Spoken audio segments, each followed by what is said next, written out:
crit? Never mind. One off. Oof, that hurts. Yes, hurts by 18 points of damage to be exact. You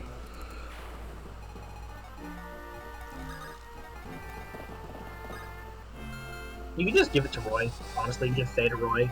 Roy can drop her. That's fine. No, but then Roy can't fight this turn. He doesn't need to. The guy on the throne is not going anywhere. True. Baron's not here. Like, you can staff. Might as well just Saint staff because you can, or don't. You can save it too. It doesn't really matter. I'll save it.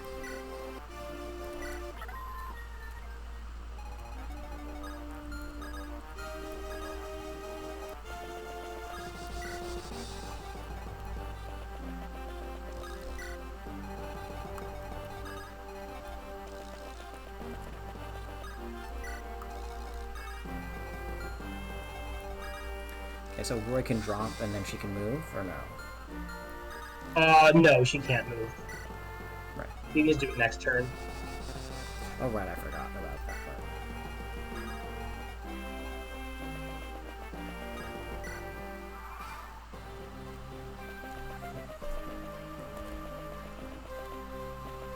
Yeah, I'm sorry that the stream has just been cutting in and out a few times. I really don't know what's happening.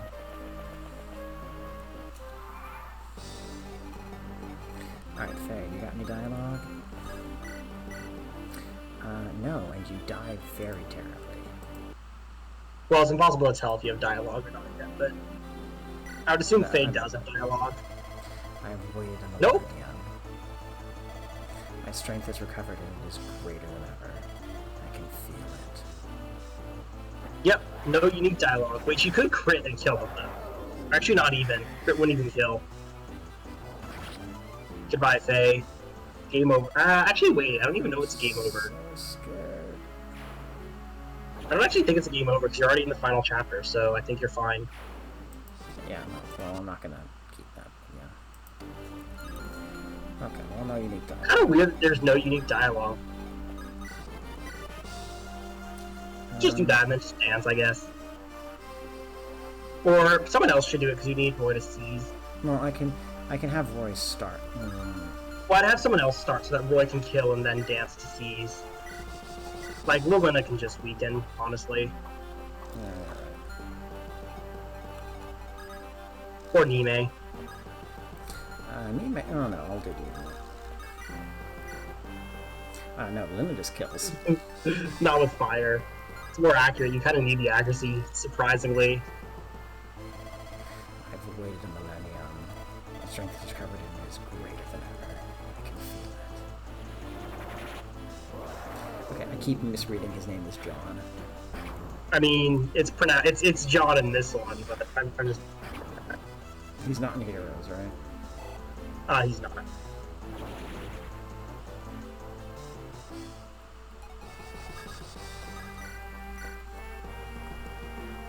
Alright.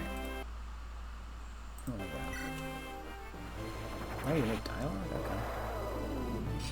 No, they really just were slacking on this boss. Just super lazy writing in general. Oh. I fall. Humans are truly unpredictable.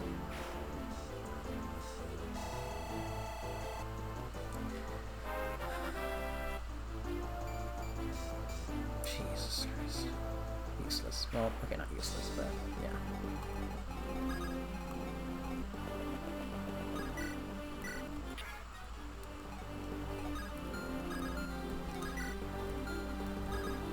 Alright, here we go. Final map coming up. The demon dragon lies ahead. Roy. What's wrong, Faye? You look like you're about to cry. Am I evil too? Huh? When I get older, will I be a bad dragon too? Slow down, Faye. Where did you get that idea? That man said that dragons and humans can't live in peace. That wasn't true. You lived in the Bata with humans, haven't you? But the demon dragon is a divine dragon like me. You're going to fight the demon dragon, but what about me? What if, when I grow up, I'm like the demon dragon? Then you'd have to... Don't worry, Faye. I know you'll never be like the demon dragon. You'll always live with humans, with people like me. Do you really think so? Of course. I want to help the demon dragon, too. Help her? The demon dragon isn't acting of her own free will. She had her soul destroyed. She is a slave. I don't want to kill her if I can avoid it. Your words are too big. I don't understand. I'm sure you'll learn what I mean once you get a little older. Hartmut posed a question when he bound the demon dragon, and I intend to answer it. Here we go, final map. Beyond the darkness. Oh, Beyond no, the intro. darkness. It's beyond the dankness. Cool, okay. Anyway.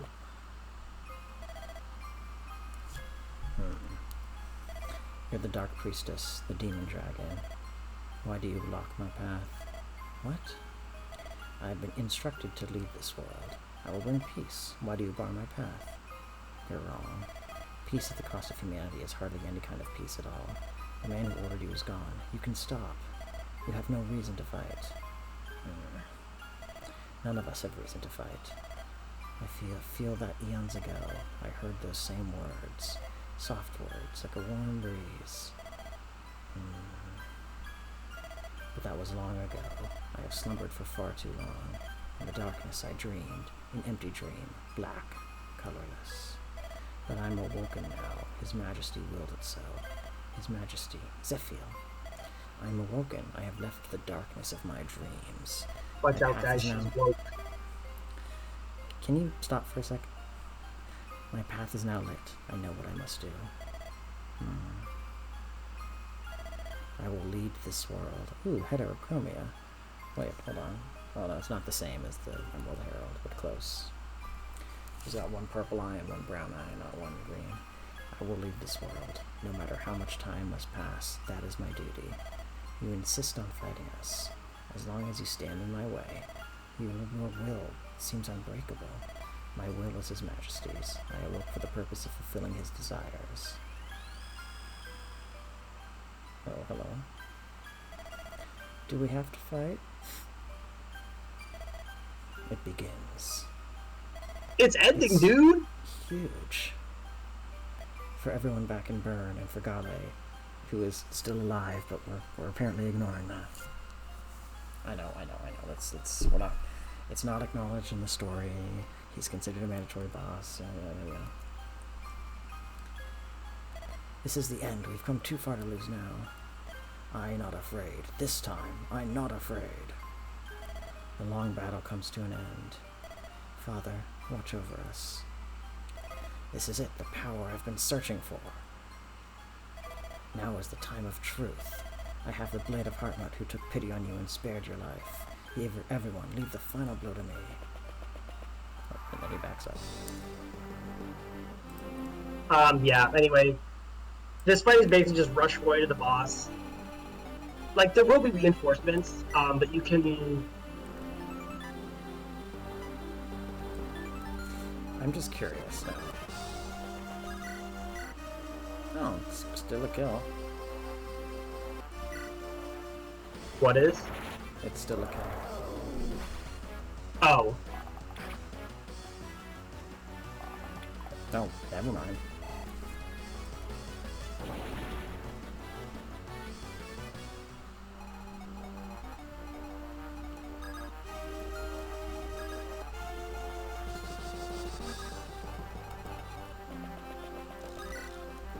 Yes, I know I don't need to do this, but it's satisfying.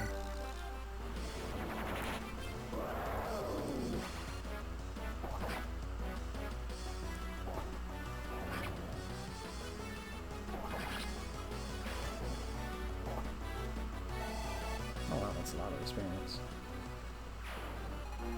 Final map. Although, honestly, it is surprising at this point. I should probably save Larum for... No, Larum can't reach Roy. Yeah, Roy can't reach the boss this turn. You're...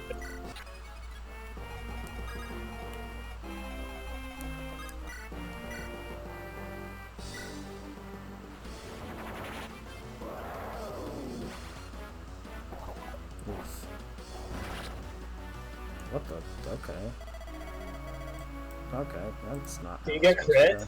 Yes. You get hit by like the 1% crit. That's hilarious. He got hit by the 3% crit, yes. That's hilarious. Also rip. Nice. Well,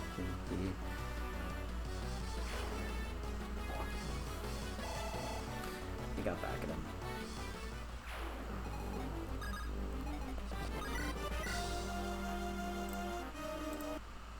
Klein missed the 93 last time, 94 last time. Okay, he missed the 94 this time too. I mean, you have options. I know, I'm not worried, it's just like, what are the odds, you know? Isn't this how Gonzo died last time, though? It is, but I want to see if it's going to do the same thing again. I mean, why wouldn't it? Because that's a different order. This is a different order of RN. You know? Yes, I know how it works.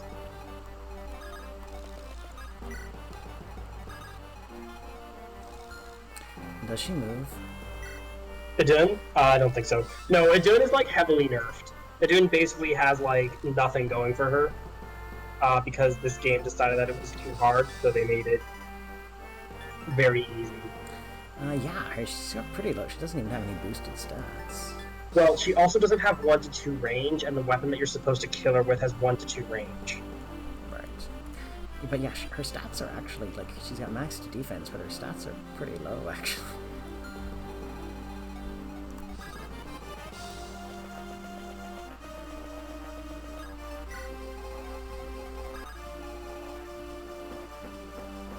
It's all about getting Roy where he needs to go. I know. I'm just still, you know, moving for the moment. I think you can do it in 2 turns. Like, once Larm is in range and Roy gets there, it's just, like... Might as well, right? Right? Might as well. Yeah, I mean, it doesn't really accomplish much, but it also doesn't not accomplish much.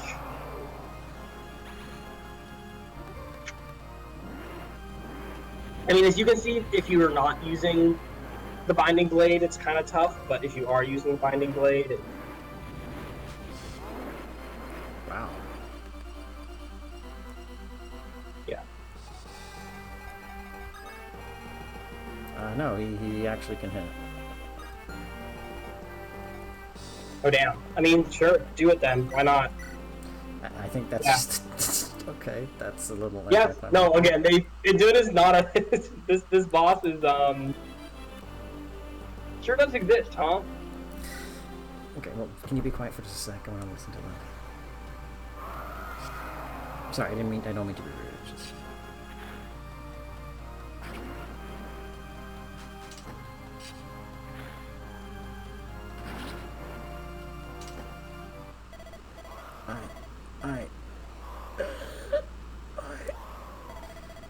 I am alone in the dark.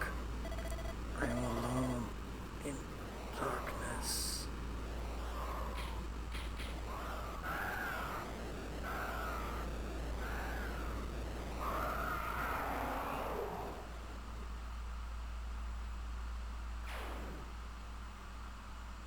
Oh, okay.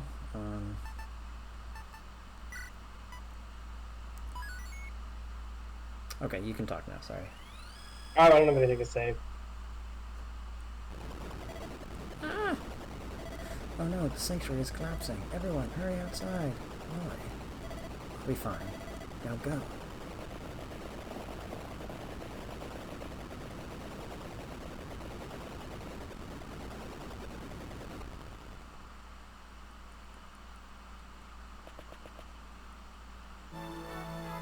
Lord Roy, you are unharmed. Yes, but the sanctuary is gone. It was over 1,000 years old. A great deal of energy was released in the battle we fought. The Foundations probably couldn't withstand the pressure. Yeah. Yes. Today marks the beginning of a new era. Who is that you are carrying on your back? Oh, yes. Merlinus, I need to ask a favor of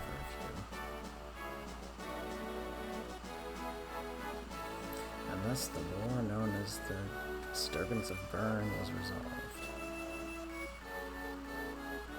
Following Bern's surrender, its government was dismantled with the indirect support of the Kingdom of Etruria. With Roy's help, Guinevere inherited the throne, and the new Kingdom of Bern was formally established. I'm scared to press anything because I don't want to skip this. You can fast forward through it just slightly so the title text appears next. That's really all you can do. And on the day of her ascension. But yeah, there's a lot of stuff to come. Well, some. On the day of her ascension. Today is Princess Guinevere's crowning ceremony. I haven't seen her in her royal garments yet, but I'm sure she is beautiful beyond description. Even at our first meeting, I have no words to describe her sheer beauty. Roy, this is not what you want to tell your future wife. Truly.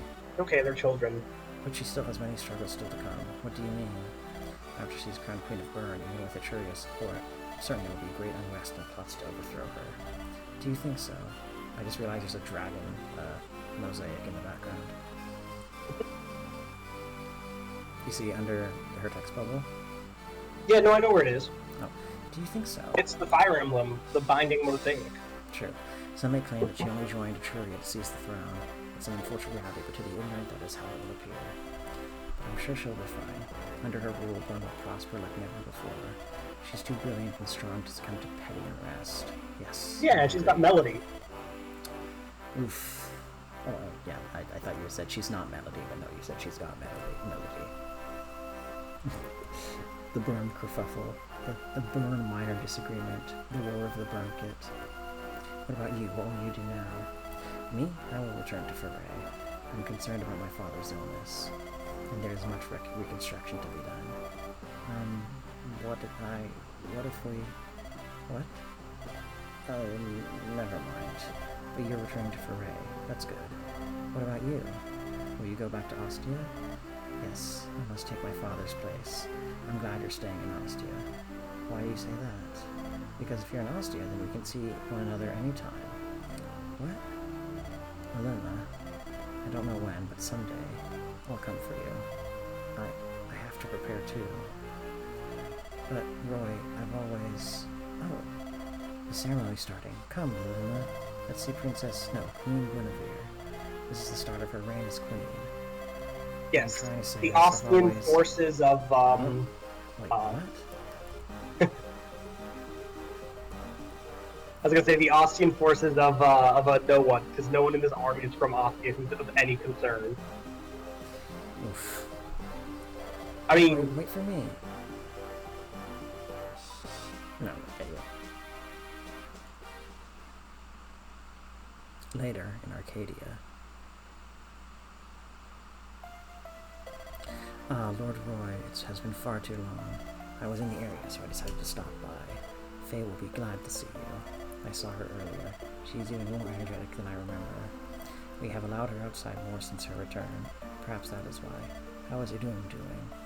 We succeeded in restoring her soul, and yet she's not back to normal. Faye has sometimes takes her outside, but she will do nothing without first being told to. I see. Lord Roy, we had known for so long that she had been captured by the dragons. I feared the consequences of leaving the village, however. So I forbade any effort to rescue her. Now, though, I wonder whether my judgment was correct.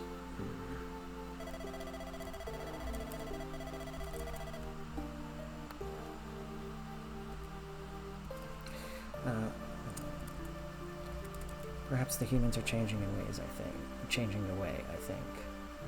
I will do my best to restore Idun's heart and soul. You have my gratitude.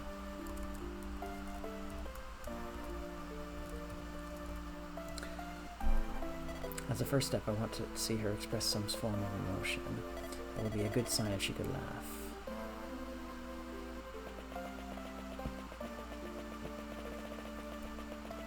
Oh, that's cute. And that is called a tree. Tree. Right, and this tree has tasty fruit. Fruit? Yeah. Can you see it? It's up at the top. And if you shake the tree like this... Ow. It fell on my head. You do? Laugh? Oh, what the... I didn't mean to skip that. He says, was that a laugh? Was that a laugh? I have to talk more like you laughed. Sorry, I didn't mean to skip that. Shit.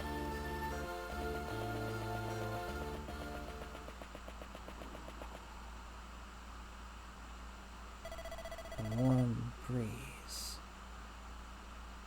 See, that's why dragon and human physiology is different, because they just took a coconut to the head and was fine. Yes.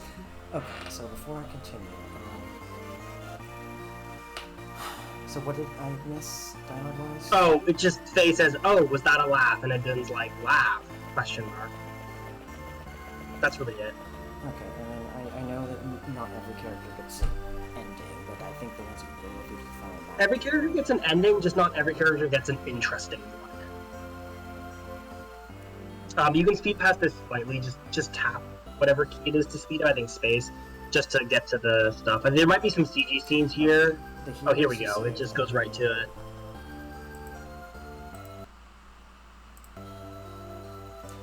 Roy, find 200 battles, 102 wins, 0 losses. Roy returned home to rebuild the lands and missed the garage rival. He was always popular with the people and was well remembered long after his tenure as Marquess Ferret.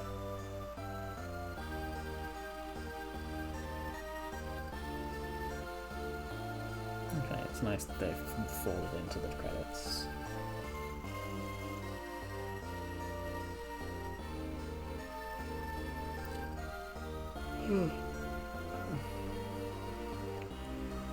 Three battles.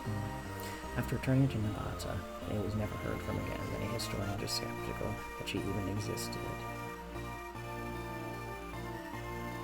Faye was a figment of our imaginations all along. We played an entire chapter because the army mass hallucinated something. Yep.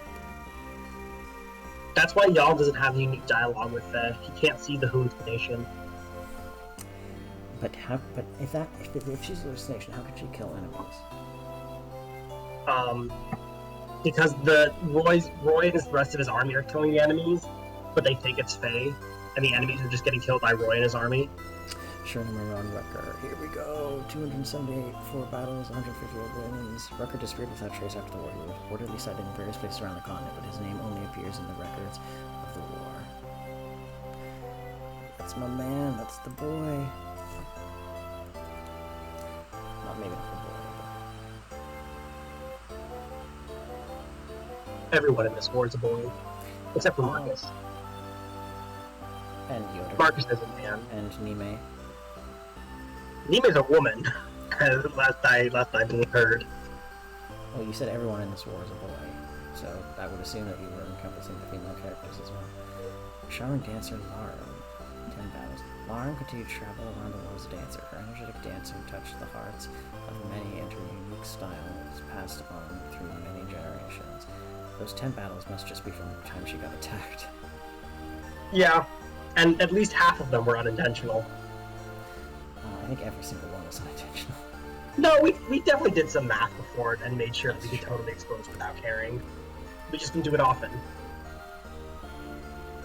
Lisa became a successful investment banker, becoming the world's first trillionaire after using about $4 billion over Stretch Armstrong figure actions.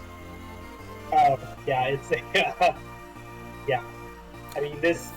Yeah. Crimson Rider Melody, 322 battles. Melody returned home with Guinevere to help rebuild Burn. Her unending will and hard work earned Guinevere due respect, and Burn began to regain his former prosperity. Also, she finally got married to Gale, and Zeus was he was there. There. Zeus had a good time. He's there. Zeus had a good time with his brother-in-law.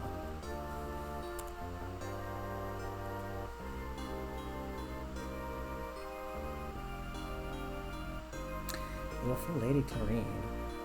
Clarine returned home to Aquilea and lived her life as she did before the war. Her personality never changed, but her charm earned her the admiration of her peers and the Etrurian nobility. What charm? The charm of a bratty child? interesting. She knows how to do things.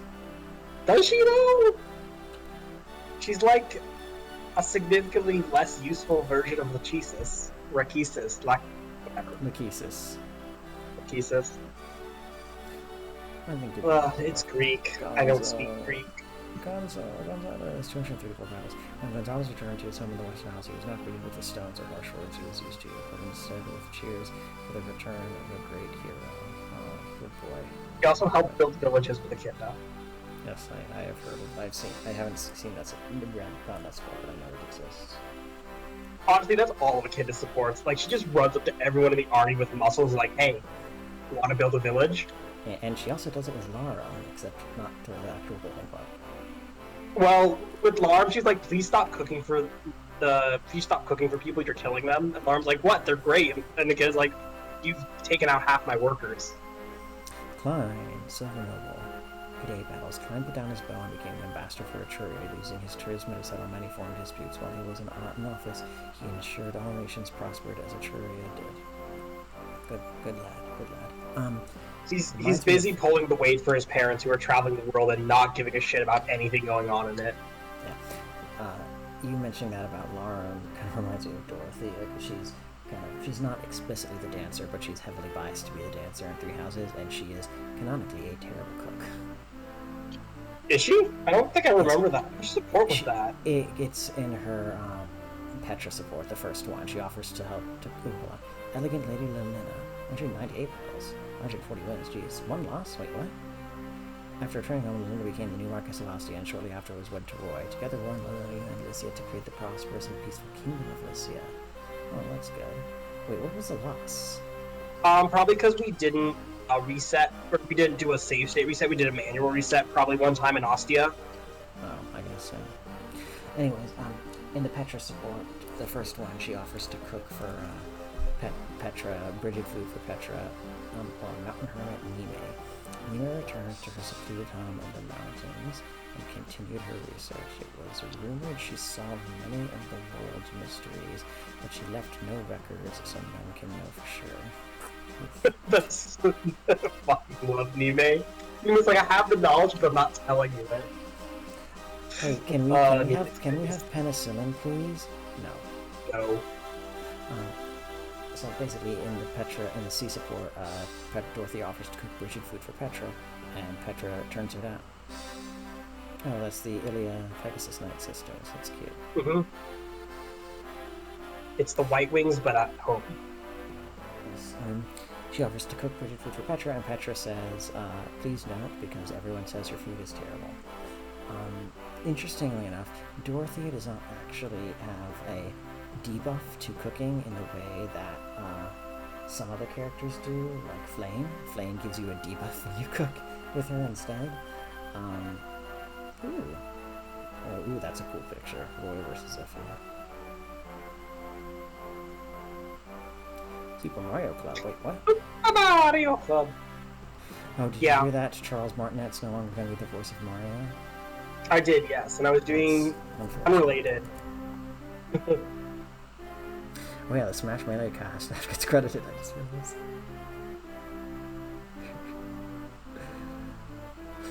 Also, yes, I discovered perpetual energy and I will solve untold problems. No, I will not tell you any of it. Wait, I missed this. Honestly, Nime absolutely would have. Nime would show you that she can do it, that's and then just still refuse to tell you. That's Guinevere's coronation. Also, yeah, where did the Smash Melee staff get credited? I didn't see that. In our hearts. I assume, I trust you, Seth. I just didn't see it. Okay. This is where the game mocks you for taking too long. Yes. I don't care. Nobody died. Oh, I usually don't care either. Although it is funny when I grind and the game's like, you spent 300 turns on this map. I'm like, I wonder what happened. It's a mystery. We'll never know. Oh, I think the longest I've ever spent on one map is probably somewhere in like the 500s. Oh, 14x. Oh my god, look at that. That's the one with the water, right? I don't remember. Probably. I think the longest I've ever spent is probably just slightly above 500 turns. And it's definitely one of the GBA games. Yikes. what was grinding? Like, I was, final one turn. Like, it was the deliberate use of my turn. I just was busy making my army invincible because I could. And it was fun. Okay, let's see. And this is when the game really starts changing. Although your survival should obviously be good. Why is EXP E? Oh, right, because I didn't use a bunch of characters. EXP is a weird one. I can't remember how it's calculated. What's power? I don't. Like tactics, I think is just turn count. Combat is number of combats, so like you actually want to have that. I think it's like low. Survival obviously is survival. Funds is self-explanatory. Experience and power, I don't remember what they are. Doesn't funds it's just like the total funds that you have when the game ends? Yeah, it's when the game ends. So like buying all the boots hurt, but you still had a bunch of weapons that you did sell, and you had some. So yeah. Okay, well. Hold on. And it only took you 2 days. Well, slightly over 2 days. Oh, okay. Continue to mercenary. Oh, yes, these are the minimalist endings. Continue to mercenary life. Work to rebuild a tree. Jeez, you got. Yeah, this is something FE7 and FE8 did a lot better, where they gave full endings to everyone, not just the people you brought to the end map. Word of Saint. What? It's Saint Elamine, but.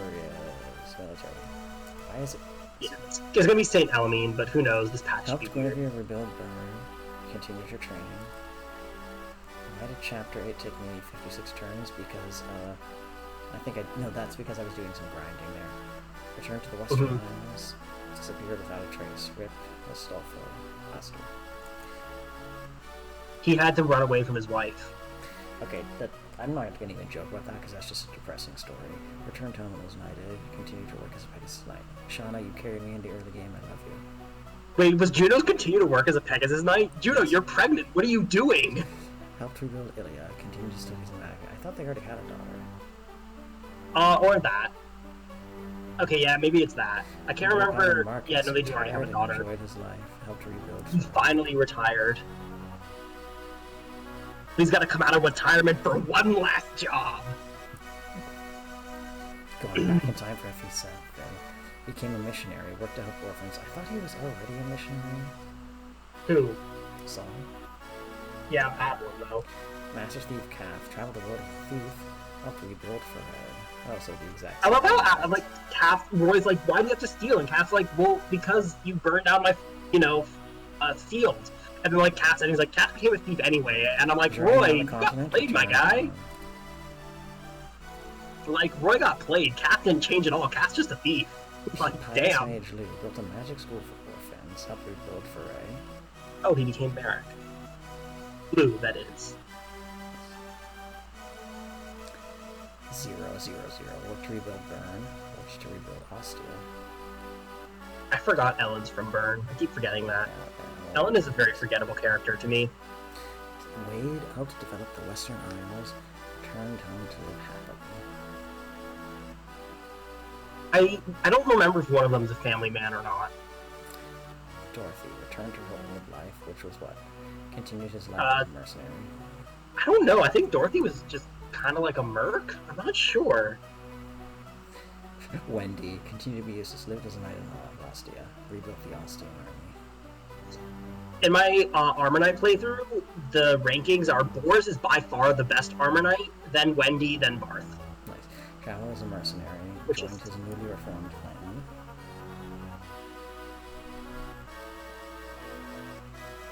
Ocean King Geese reopened his trade routes.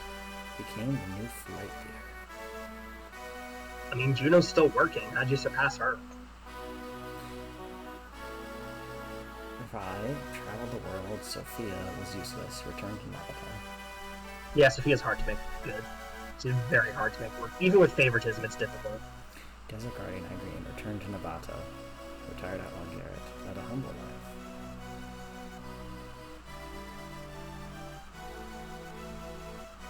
Great General Douglas retired and lived peacefully. Good. Retired to a village in Burn.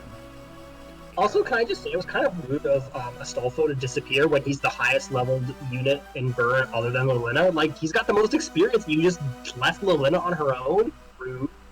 Who? Wait, Astolfo? Yeah, he's your. I mean, because he used to be the second highest. Oh, yes. In Ostia, you said Burn. Oh, no, in Ostia. Burn has ability. That's all they need. Yeah, Dorothy's probably like 13 or something. Rip. Yeah, no, Dorothy is probably in her mid to early teens. No one in the unless your name is Marcus Garrett. Honestly, I don't even know how old the kid is. Kin is probably in her early 20s. Kin is probably in her late 20s, early 30s, I'll say. Honestly, I've given up on guessing fires and characters' ages. It just doesn't work. Alright, I am going to... Like, Marcus looks like he's like 60, but he's probably only like 50 at most. You've seen... Kitsu, I want you to Google Vander, Fire Emblem Engage, and guess his age. Honestly, Saphir is way worse. True, but I want you to do that, Kitsu.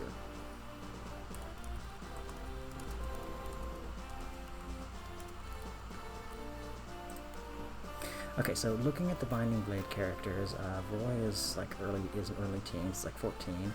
Alan and Lance are probably in their mid-teens, late teens. Deke is probably in his 20s, maybe early 30s, maybe 30s. Wade and Lot are probably in their late teens. I mean, I want to say they're in their 20s or 30s. Walt is probably like a young teenager. Merlin is in his 40s or 40s. I'm just looking at the Serenus Forest page for it, which is like accurate-ish. So the ones we have official ages for are Lou and Ray, who are 2 years younger than Roy. Roy is 15 from the character book. Lilina is 15, mentioning that. Lilina's age is basically deduced from Blazing Blade. Ryan is 19, again from the character book, and Hugh is on Serenus Forest. Where on the forest? Where? Oh, I just googled it. No, I just googled FE6 character ages. Hugh is about 22, since he was 2 in Blazing Blade. Bunch of characters are in their teens. Bunch of characters are in their 20. Brunya's 20-something, apparently. Interesting. Most people are in their 20s. Let's see. A couple in their 30s. Deke is in his 30s, apparently. So is Echidna. Okay, good. Bartray, Carol, and Murdoch are in their 40s, which makes sense since all of those characters were in Blazing Blade, so they have to be at least 20-something. Although I think 30s might be more accurate for at least Bartray and Carol, since I don't... Well, I guess if they were over 20... Okay, that makes sense. Douglas and Diane are 50. Marcus and Merlinus are apparently in their 60s. Damn, Marcus was tearing it up if he's in his 60s. Oh. And then Nime and Yoder are 70. Nice. Although Nime feels actually older than that. Nime feels like he's probably over 100 or something. Fair enough. And yes, so Vander is 45. There is another character. Can you type in the chat, Emmett, how to spell her name? And I want you to also guess this character's name, this character's age.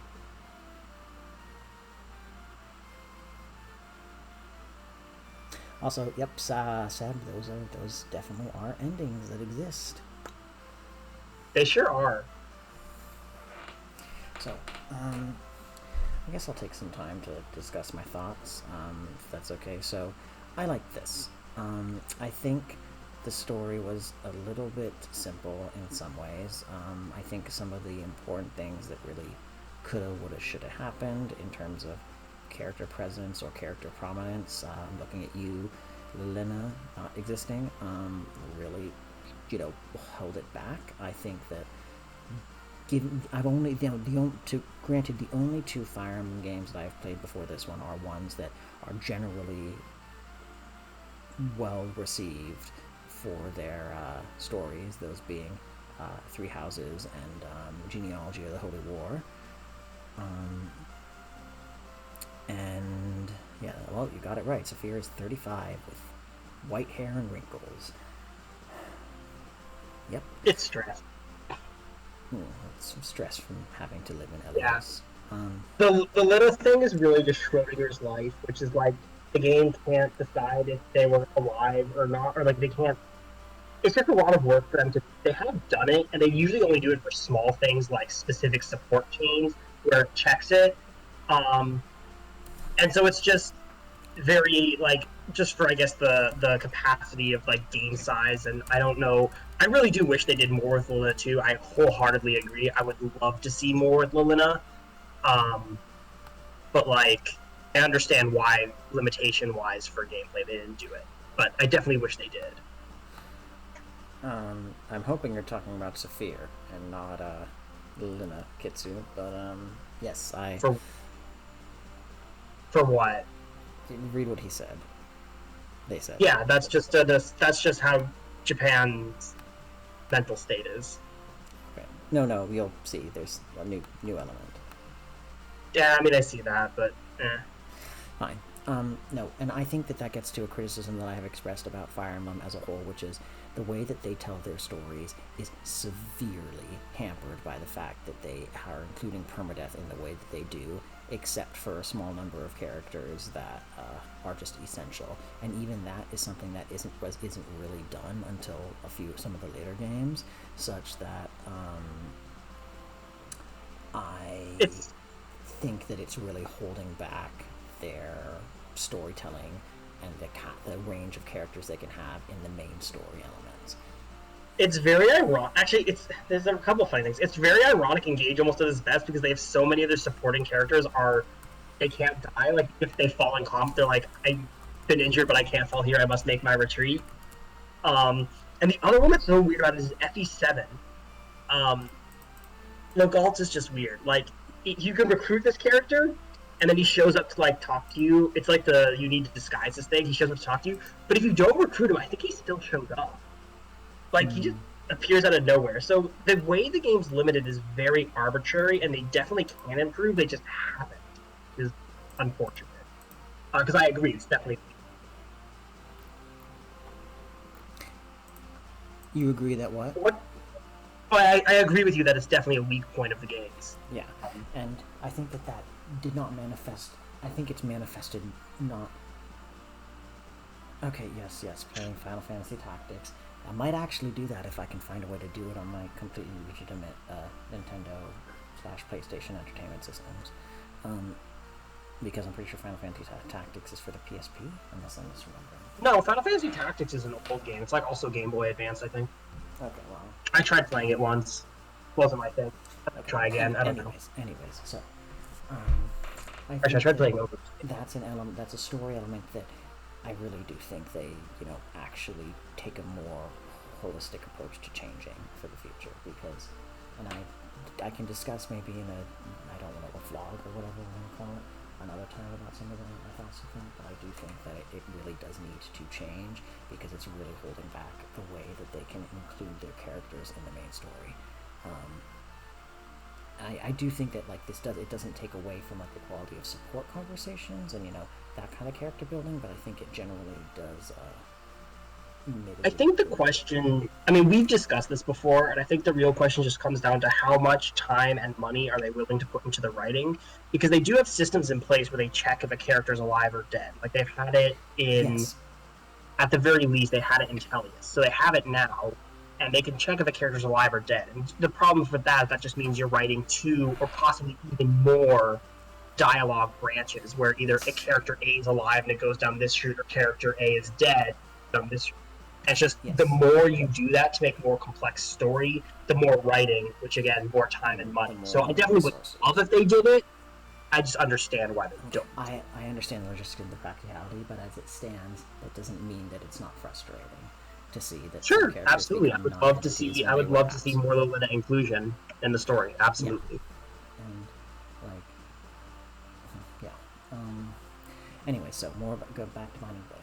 The story is not bad. It's a little simplistic, and it relies too much on just throwing a bunch of stuff near the end, both in terms of the exposition and in terms of the stakes. I feel like stuff like the Western Isles and Ilia feel kind of disconnected from the main plot, like they're kind of side adventures. Ilia is a side adventure because you don't even have to go there. Well, right, but my point is that Like, they kind of feel like jaunts that you happen to go on because the story, needs to occupy X number of chapters rather than this is an integral part of the main story. Now, granted, they are underlying contributors to it. Like, Etruria is involved in the shit happening in the Western Isles, and Ilia is part of, the work to fight back against Burn. But it still feels a little bit, like, kind of wild goose chasey. Yeah, the GBA games in general don't have terribly strong stories. FE6 is probably the worst of them. FE7 is very mixed. I personally like it. Some of it, I should say. FE7 is very mixed, and FE8's kind of the same way, where it's all right. I think that I think that some of the characters were quite interesting, or had the potential to be quite interesting, but the support, and this gets into some complaint about mechanics, and I know that this is the first game with the modern support system style, so I'm not going to be too critical, but the support system as it is just totally, like, it's almost non-functional. You're never going to get the vast majority of supports, and it really just takes too long. It really is the main issue. They vastly overestimated overestimated how long you would need. Yeah, I don't know how that. I have no idea how that got play tested or whatever, but it really does take too long. I do like the limits, though. I do like the support limits. It's a little frustrating at first, but I think it adds replayability in a really good way. To switch up team comps, like forcing you to switch up team comps, forcing you to switch up play style, because again, reclassing isn't a thing. I really like how that adds replayability. It reminds me of how Transistor tied getting specific upgrades to using specific abilities in different ways, but that's a game that came out like 13, 14, 15 years later, so I'm not going to argue, make a too strong connection. It's just one that came to my mind. But the support system, it's okay. Non-functional is a bit of an exaggeration, but it's far too frustrating. And that means that so many of the characters who I'm sure have very interesting things to say, I just could not see because they just weren't going to build the support. And that also ties into the first of my complaints about the gameplay mechanics, which is the roster is, the roster is completely bloated. The roster is like, and I get that it's to give you characters to replace characters who die, but the end result is still, you've got like, you're going to use like 10%, you're going to use like 15, like you're going to use 40%, 30% of your roster at all, and you're only going to use like strongly like 15, 20% of it. All Fire Emblem games are like that to an extent. FE6 does go a bit overboard, again, just because it was clearly meant to be played with not resetting that much. Yes. So it definitely goes a bit overboard in that regard. But it's also just giving you powerful tools. So I don't mind it that much. Like, yeah, FE6 definitely goes up in most games, but that is just a sort of how FE works in general, is you start with an early squad, they typically get outclassed, you gain more, it's the way the strategy game tends to unfold. So I don't usually ding it too hard for that, even though again FE6 does definitely have a large number of casts, even for an FE game. And the balance is all over the place. Well, that's normal. Again, I like that too, because it's a bit of a build your own, like, first of all, RNG is always a thing, and then second of all, build your own like difficulty, where like say, hey, maybe this run wasn't that hard. What if I want to beat it with Armor Knights? Well, nobody. Yeah. Like modular difficulty. Yeah, I will say though that I do think that the roster sizes are a little small. The deployment sizes are a little small. Maybe it's just because I'm used to genealogy where you could deploy literally everyone in your entire team, but it just feels a little. I will say the roster deployment in this game is basically on par with the houses. Okay. In fact, it's actually slightly larger in most cases. Well, okay, but Three Houses also has a much smaller cast, so. Right, but I mean, you could deploy anywhere from usually 10 to about 14 characters per map, and for the later ones, they did give you more. But 10 to about 14, which is pretty normal for a lot of Fire Emblem games, at least the GBA ones. Fair enough. Tellius, I think, is bigger, but I'm not sure. For Three Houses, I intentionally used everyone on the team that I had recruited, which often meant I was under-leveled because I wasn't doing, like, infinite grinding. Yeah, I mean that's just not an approach I would ever use for Fire Emblem, just because for me again that's where my replayability is. So rather than using everyone on the first run, I'd personally would just rather use them on later runs and just focus on them. Yeah, but Which that's Three just my preferred Houses play has style. enough repayability as it is that I didn't have a problem with that. So I mean, I just already knew from the start I was going to have to do at least 4 runs, so I wasn't really in a hurry to use anyways, everyone. so complaint regarding the story. I think that like the story is a little simplistic. It's not actively bad, but it's a little simplistic. I think Merlinus needed way less of a presence than he had It's a got. lot of Merlinus and Guinevere and Roy talking, is what the Yes, story is. that's a problem. Even more Murdoch. We needed more. I mean, we needed more Murdoch. We needed more um, Lilina. We needed more. We needed less Narcian. Yeah, some less, I guess. But I'm just saying, of all the 3 Wyvern generals, I like him the least. I think he's funny, but like I like him the least. yeah. And the support system is really hampered by the mechanics and undermines, although it doesn't destroy, a really, really potentially excellent element. Hold on 1 second.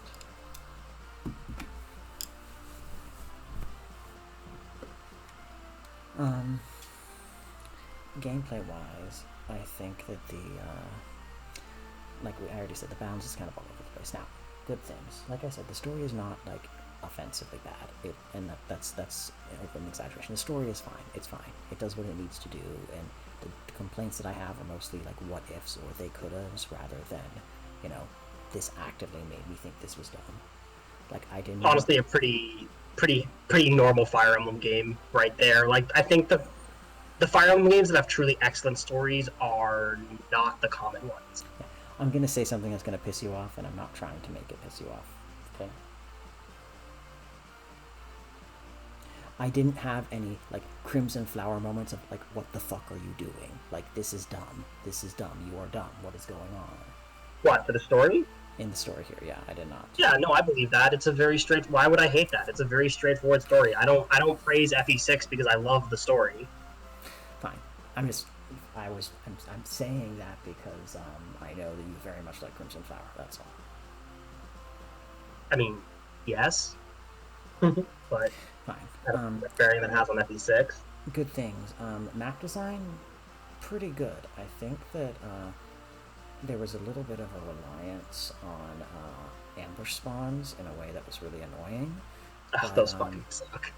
But the actual, once you look at the map and, you kind of, what the map as you first see it is well designed, well distributed enemy-wise, and in some cases it kind of, you can sort of see where them coming from by what they say in the story, or big stretches of areas with no enemies.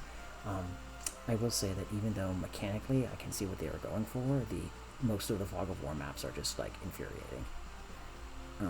Could be worse though. Could be FE5 fun. Okay, well, don't tell me about that yet, because I haven't played that one yet. But what I was gonna say also is that the sand maps are just terrible.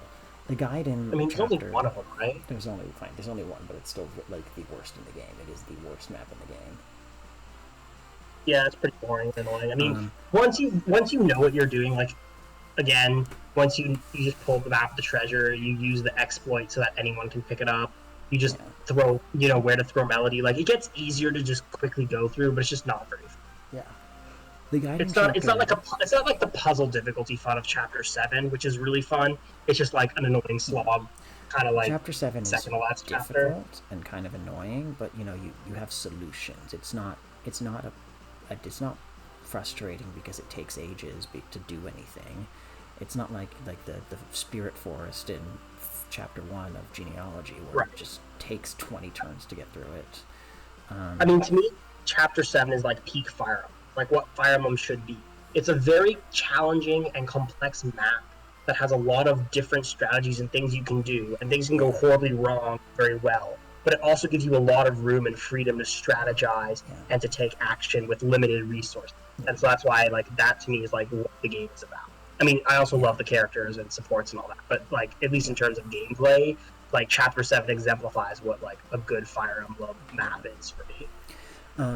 I think the guidance chapters were a little gimmicky, but most of them were not heinously God, I hate this. There were a few that I really didn't like. But... No, I agree. I'm just laughing because you used the word gimmicky, and the first thing that came to mind was, oh boy, you're gonna love Fire Emblem Fates.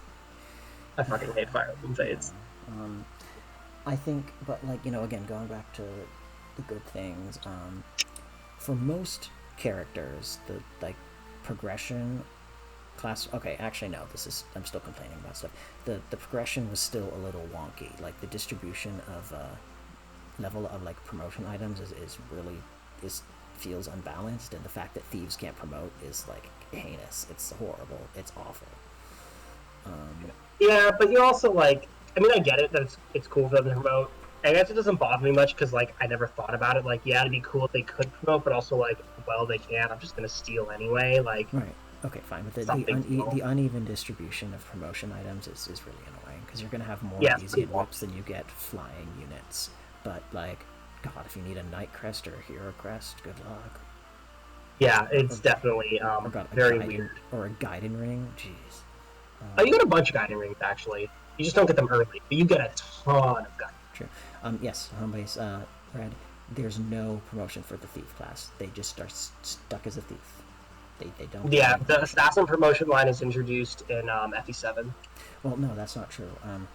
FE4 Genealogy had. Yeah, but that wasn't Assassins. Those were Rogues or something. I don't remember what the promotion is. They were called Thief Fighters. The point is they had a promotion. Right. No. That's why I didn't say a Thief promotion. I said the Assassin class. True. The Assassin promotion. So I was very careful with my words. True. The game, for a GBA game, looked gorgeous, very pretty. Wonderful sprite work, wonderful animations. Although kind of the cutscene sprites were a little weird because there was like no blinking and such, but I understand based upon the technical. The blinking is actually still creepy, as it turns out. Okay, fair enough. Sounded great. The music was. I still think I prefer Genealogy's soundtrack, but the music was good. It was really good. When has Fire Emblem ever not sounded great, though? I don't know. Like, that's just kind of thing. Like, their music is always just so good. Fair. I think I don't know if FE5 added this, but the ability to, like, the predictive, combat preview was, like, it's just wonderful to actually have that. I mean, all they really did to increase it from Genealogy is they just told you whether or not you're doubling, but otherwise I think it's much the same. Oh, it does the calculations for you, that's right. Yes. On Genealogy, I think you need to automatically do your own attack minus the opponent's defense. The game does that for you. Yeah. But otherwise it's similar. I don't remember what FE5 did. I do like this does require metagaming it and like not being blind, but I do like the fact that like there's a build up to like a big moment when you can blow a lot of money on like stat boosters and boots and such, and that kind of creates a balance of you spending what you need versus how much you want to save up to get there. I think that's an interesting system that if they had been explicit about it like ahead of time, like you might want to save your money, there's something there's something later down the line that you'll want to have a lot of money for. I think I would have been even fonder of it, but as it is, knowing about it ahead of time created a really interesting dynamic. Now, I can't give the game too much credit because if you don't know about it, then you're most likely going to run into that secret shop and be not enough money to buy much. But once you know about it, it's a really interesting replayability challenge. I also feel that that's missing. So basically, like the secret shops are impossible to find, right? Yes. I have a suspicion that was probably like a Nintendo Power thing. So chances are people did have some idea about it. Again, I don't know because I've only played this game emulated on very legitimate devices because I own a physical copy of the game. Disclaimer, over. But basically, I suspect that there was supposed to be some info. You were supposed to get like the secret shops you would know about somehow, either official guidebook or one of those early 2000s sort of things, or like the helpline, that kind of thing. Right, exactly. So I suspect it was probably not fine. But yes, the gold management in this game is definitely at its peak in Fire Emblem. FE4 has some great gold stuff that I don't ever fully grasp. This one has a really good one. I was hard on FE4, and I still think FE4 does it clunkily in a lot of ways, but it is an interesting system. It's not always well done, but it's an interesting one. I mean, I like FE4 because it just of how important it makes gold management without it being like you can ignore it, right? Like if you're like, I'm just grabbing the weapons I got, I'm going unga bunga. I'm not like doing the whole pawnbroker trade around the Paragon band every chapter. Like if you're not doing that, that's fine. You can still beat the game like it. But if you want to try to start messing with that and really optimizing, it's there. And that's kind of why I like this system.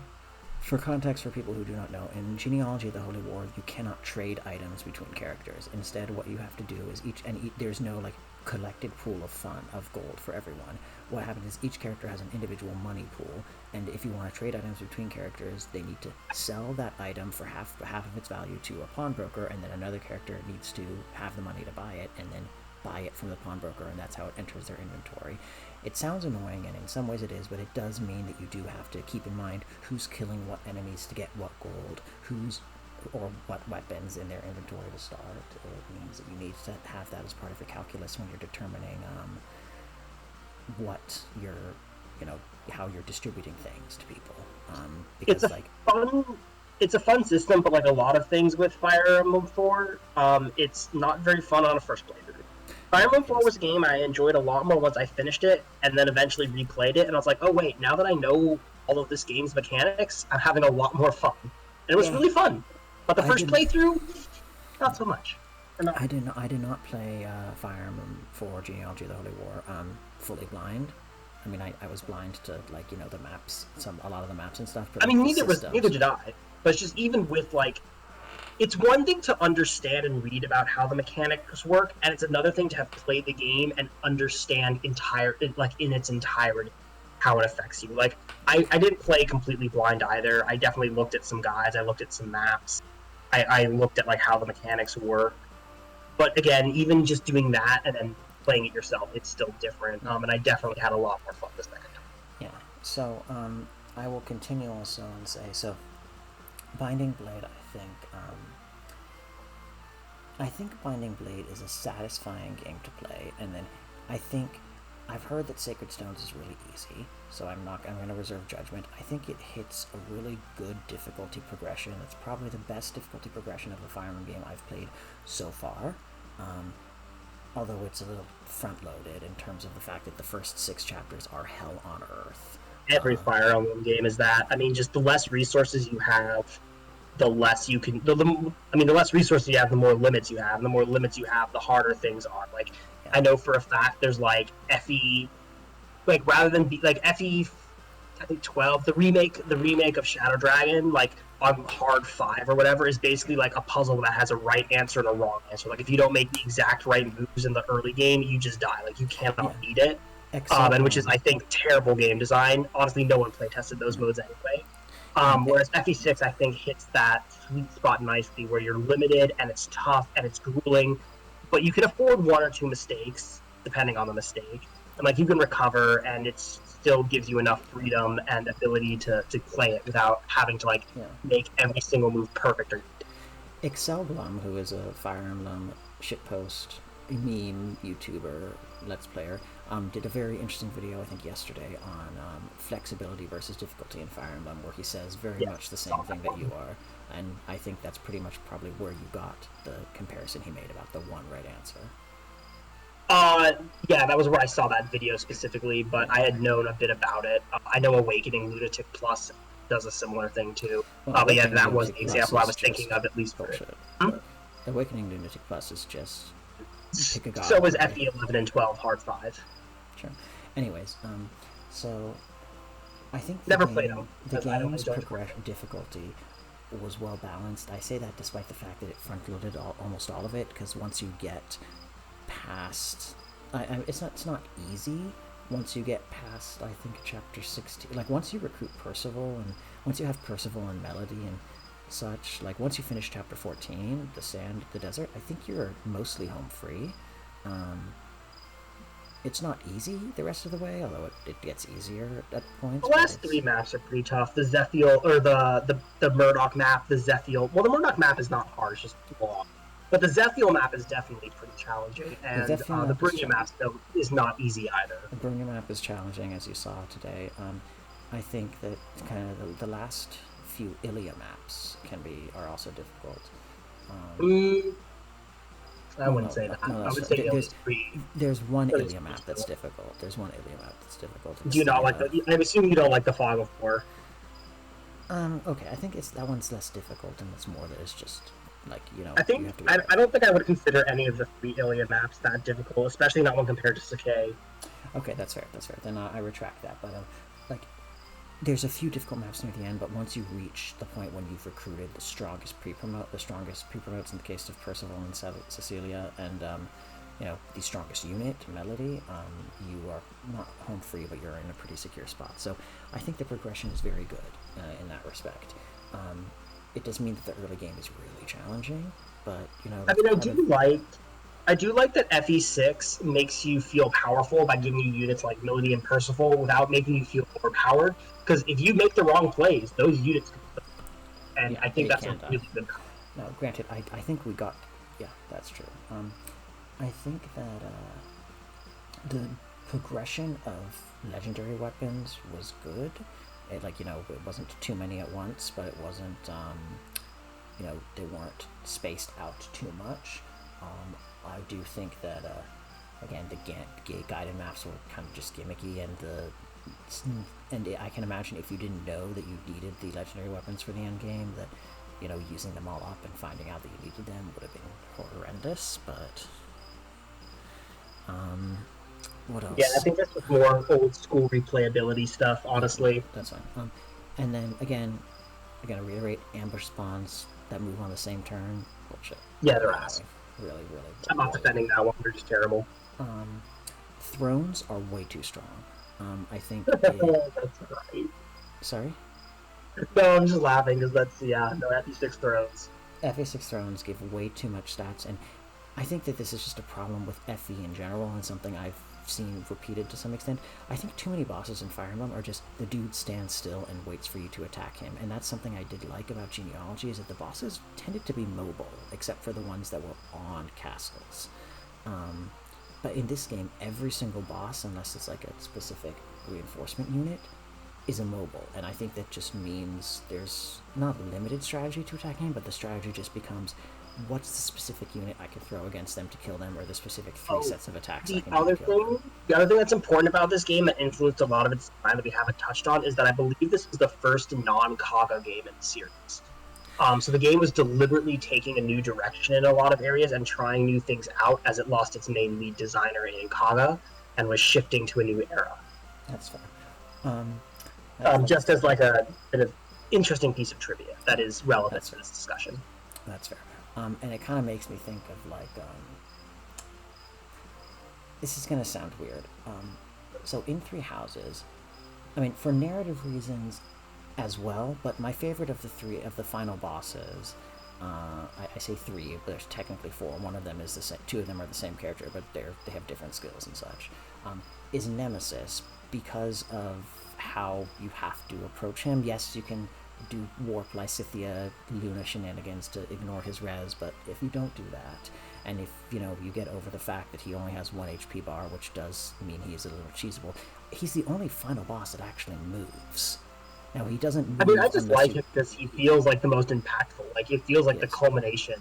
he is. You No, know, yes, like if you're I was saying facing I down, was like he's been hyped up the whole game. So I definitely like that was a very climactic battle. no. Also, Yeah, God Shattering Star yes, it slaps. is. It's wonderful. But like I meant besides narratively. What I'm saying is that now if this is limited by the fact that he doesn't move until you get near him, but he does move from his spot. If you start combat with him, he will leave his like starting area, whereas the other bosses, being monsters, are, well, not all the monsters in Three Houses are immobile, but those ones are. Spoilers: Hegemon Edelgard and the Immaculate One in Crimson Flower and Silver Snow are immobile. They will never leave Yeah, their but does it specific matter spot. if Hegemon Adel's immobile if she covers like half the map and can attack you And twice does from it range? matter if the Immaculate One's immobile when she's got Miracle and Hoarfrost? No, you're right. But Yeah. Well, okay, that one's just bullshit.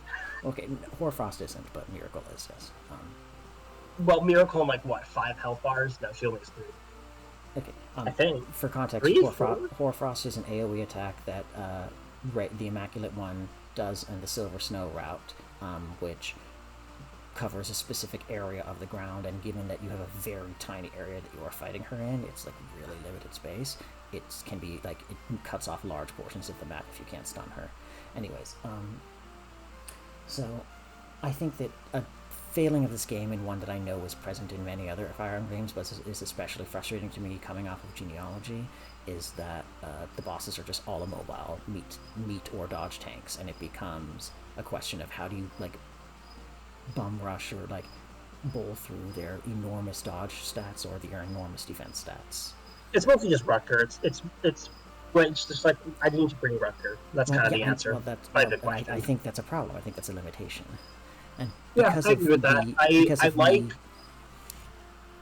was gonna say, for me, it's less about every boss being an immovable throne thing, and for me, the bigger issue is every chapter would seize the throne. Yeah. FE7 has a few different ones. It doesn't have a lot, mind you. Seize the throne is the most common, but you will start seeing things like route maps and defend maps, which really spice things up. Defend is still my favorite kind of map. I like defend that have multiple, like defend maps. FE7's defend maps are pretty good because sometimes you can end the map early by killing the boss, or you can kill the boss in a risky play to stop enemy ambush spawns. It's kind of fun. Yeah, I don't want to. I probably shouldn't say this. So there is a demo coming out of something that I have worked on in a capacity I will discuss another time. That is a defend map of a Fire Emblem style strategy RPG that I probably won't make any announcements about, but if you see it, you'll know what I'm talking about. But anyways, so I think overall I prefer this to Genealogy, if only because this was less tedious to play.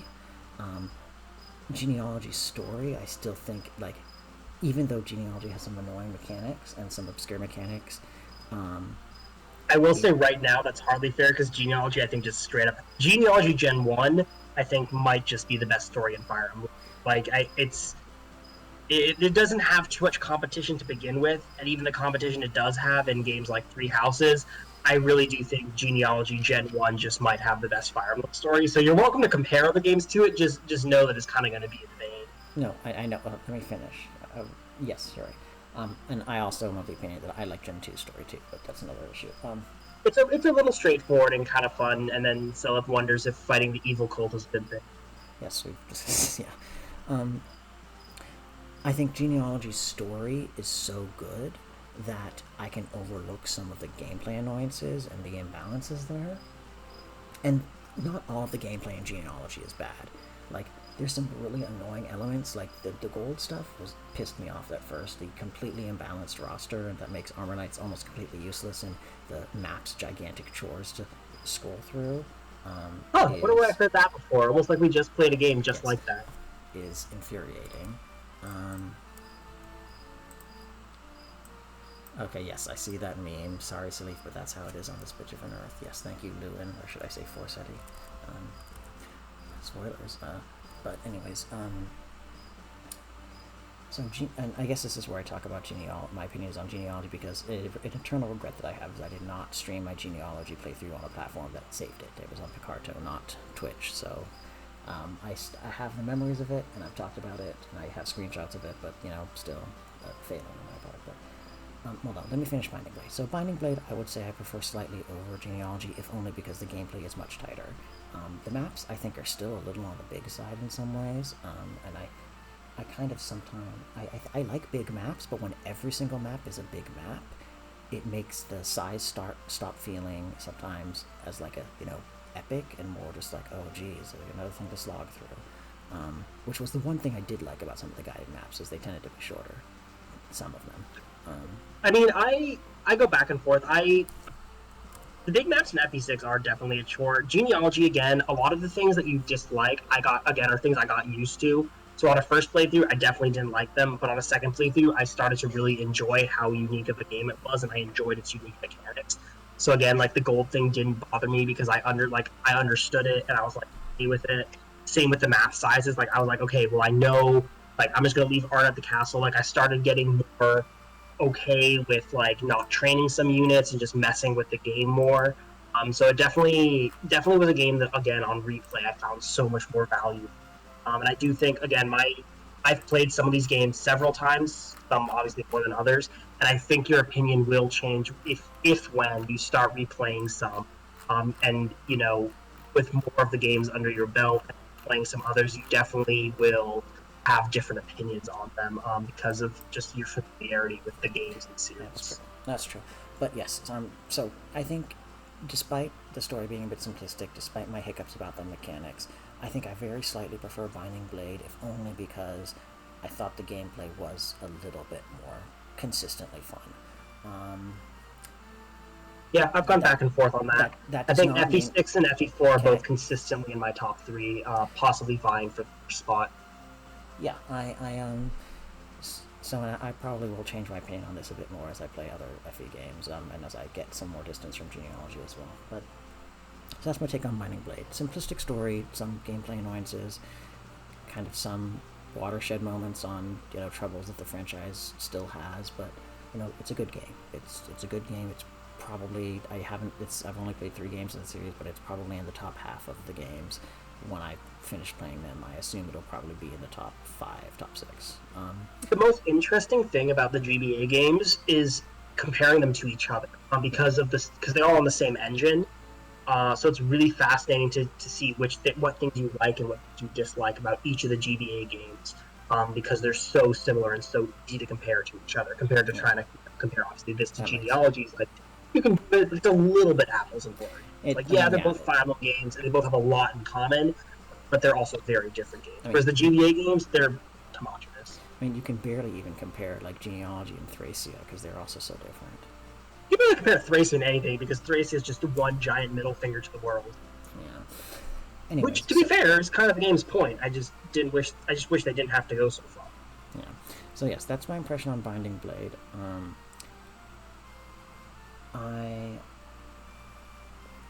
So for Genealogy, I've already kind of talked a lot about what I like about Genealogy. The mechanic and what I think about Genealogy, the mechanics are not like they range from like the actively aggravating to the interesting if flawed from the actively aggravating to the interesting and well executed, and then kind of in between is where most of them are, which is like good ideas but maybe not as well implemented as they could be, or good ideas but a little bit wonky in their usage, and that's stuff like the map design in some ways, which like the maps as like topographical and political and like physical geography are wonderful. The fact that you can take every map in the game and link them together and it makes like the full map of Jugdral of the continent is fantastic. It's wonderful. It's excellent. But in terms of how fun they are to play through, that's a lot less consistent. I think that Genealogy's story and setting are just so good that I can, like, to an extent, just overlook all of the things I just said because I had so much fun wanting to see, fun, also sadness, but, I was so invested in seeing where things went. Even as I was, like, Chapter 5, you spend way too much time in Chapter 5 slogging through a desert, getting bombarded by meteor mages, unless you have... I think the moral of the story is just that desert maps are the bane of existence and should not exist. Yeah, well, desert maps that restrict your movement, but yeah. Desert maps. Fine. But, like, even with that, like, Chapter 5 is still probably my favorite moment one of my favorite moments in Fire Emblem as a whole, because it's just so well executed on a gameplay, mechanics and a narrative level, besides the annoyance of that desert map portion. And Reptor's there. Yes, and Reptor's there to ruin your day. Well, mostly Brutality Day. Let's not talk about that. Okay, maybe we can, but I think Genealogy, I do prefer Genealogy's soundtrack, if only because I think it captures a little bit more of what I like about Fire Emblem, which is kind of evocative soundtrack as opposed to stuff that's like, fun and good, but doesn't I would agree with it. I think Genealogy's soundtrack is better. I think FE6's fits Fire Emblem more. It's very like royal. It's got a lot of those trumpet sounds. I really like. It just feels like a royal bugle parade or something. Yeah, it just feels like medieval. It's more. Whereas Genealogy doesn't. It's more. But I of like a- Genealogy more. It's more of a high fantasy, like D&D soundtrack, which is fine and wonderful, and it's great, and it's a wonderful soundtrack. And Genealogy is probably the closest that the series will get to a dark fantasy soundtrack, and that's fine. I just prefer the way that Genealogy can evoke my emotion. Genealogy soundtrack can evoke my emotions. Oh, I prefer Genealogies too. I agree with you. And again, I know that this is an SNES game, but I do think like Genealogy does look good for an SNES game. I do think there are some limitations. No, that's not fair. It's an SNES game. I will discard that. It looked good. I mean, I do think the Swordmaster animations are better than a GBAFE, but otherwise I give it to GBAFE. I mean, the animations in Genealogy range from the awkward to the brilliance. Like the crab walks of any axe user are hilarious, but in a bad way. But yeah, and the generals are pretty bad. I don't love the armor knights much. Yeah, mechanically, Pavis as it exists in Genealogy is bullshit. Yeah, sure is a skill. Genealogy is, I will say, Genealogy probably has the most frustrating implementation of villages at risk from bandits in a Fire Emblem game that I've seen. I kind of like the fact I don't have to get to them turn 1 or fail. Like, I kind of like the fact that I don't, like, if a bandit's there, I can be like, okay, they can be there, and I can go kill them. Like, I don't have to restart. I can take my time. I agree with that, but I'm talking about in terms of, like, there's so many maps where, like, okay, it's mostly Chapter 2. It's Chapter 2 is just notorious bullshit. But that's just notorious. Basically, if you get unlucky with Pavis, you are going to lose the I have literally never gotten the bargain ring. I have literally never gotten them. There's so much forest that Lewin is not going to get to them on time. Nope. When he spawns. That's why I've never gotten it. Yes, I know. I will watch the Binding Blade thing. Don't worry. So, I think the arena system is interesting because Genealogy fields so many enemies at you, and the maps are so big. Like grinding in the arena, and also the arena has like a very limited grinding in terms of like you only have 5 battles. It's definitely designed to be used. Yes. Compared to this game, when I did the arena twice, and I didn't miss it, and I wasn't behind on my levels. No, the arena in this game is if you don't play with save states, extremely dangerous gamble.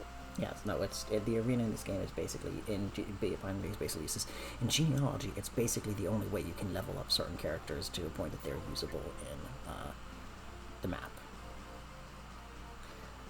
And even if not, it's like an interesting challenge. But I think Genealogy had a more had a less frustrating in terms of time spent support system, although it was much more limited in what you actually got from it. Instead of support conversations, you just got, they're going to have kids in the future when they, spoilers, die.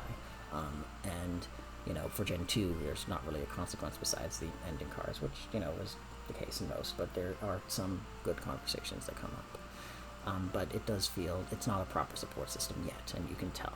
I think it's kind of where the seed was planted for the support system that came about in Binding Blade, but I think that I like the mechanics of how it's built up more in Genealogy, of how you gain support, but I don't like the execution as much of like where there is a small increase or change in FE5. FE5 has a support system that's somewhat hidden and very archaic and a pain in the ass to use, but it exists.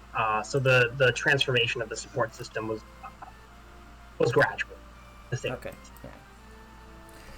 Yeah.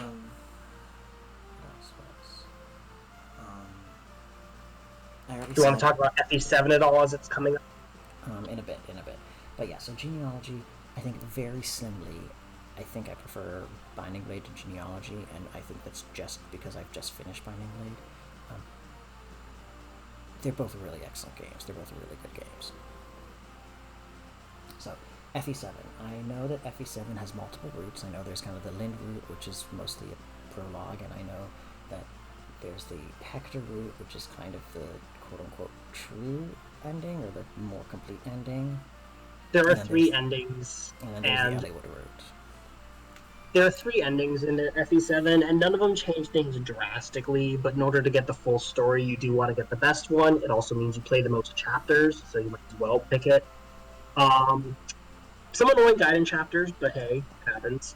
So And I have been advised to go for the Elliewood story first because I'm I mean, probably my going advice would be just to play Hector hard mode and do Lin hard into Hector hard mode, because I don't think there's enough content you're missing out on to play the entire.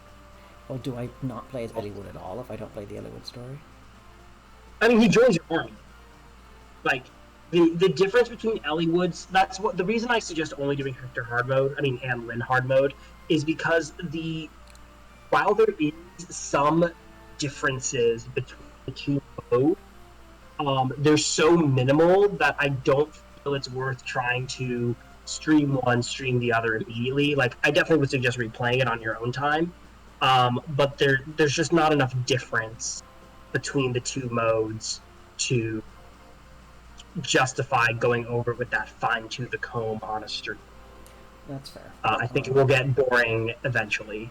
So I would more suggest going through FE7 into FE8. Same with the Erica Ephraim route is a bit of a harder pick. I know that Erica is the one where you don't have to go to the ghost ship. Oh yeah, I mean, I just more mean that, like, for those 2 maps, there's actually for the Erica Ephraim split, it has a significantly larger impact on the game. FE7's Hector or Elliewood, that one is very minimal. Fair. Okay. Well, I'm probably going to follow your advice because you have good advice on this and good insight and good experience and are the reason I began playing Fire Emblem, so I defer to you to a significant extent. But in terms of when I'm starting FE7, I don't know. I think I'm fairly busy this coming weekend. Not tomorrow, but yes, tomorrow, Jackson. I think I'm going to be fairly busy this coming weekend, so I don't know if I'll be able to start.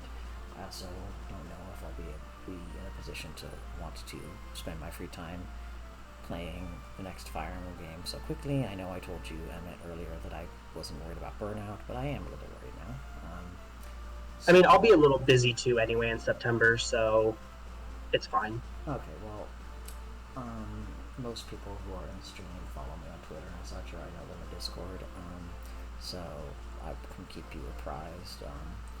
I might stream something smaller that's not like a full Fire Emblem thing, like maybe some Fire Emblem 3 Hopes, maybe some FTL. I'm increasingly tempted to stream like a Hearthstone solo mode, but then I remember that these are just a company full of rapists and I don't want to support them, so I'm not going to do that. What else? Yeah, I might just stream something small that comes to my attention in the next few weeks if I have the time, or I might just not stream. So you'll know. But thanks everyone for watching me play Fire Emblem 6: The Binding Blade, and thank you, Emmett, for joining me on this journey.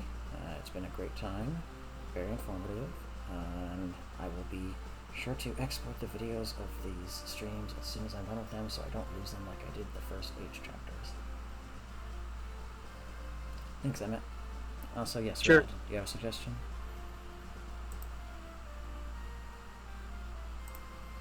Yes, Red, you have a suggestion. Well, you gotta wait for the stream to catch up, but I yeah. know. I'm just repeating it in case they didn't hear when it comes back through to them.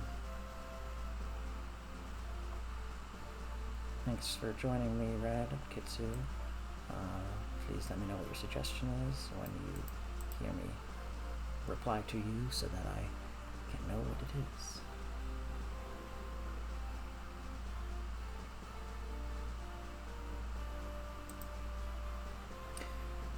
Citizen Sleeper is something simple and short. Interesting. Well, can you send me a link to that on Twitter? You are in my DMs there, and I would be interested.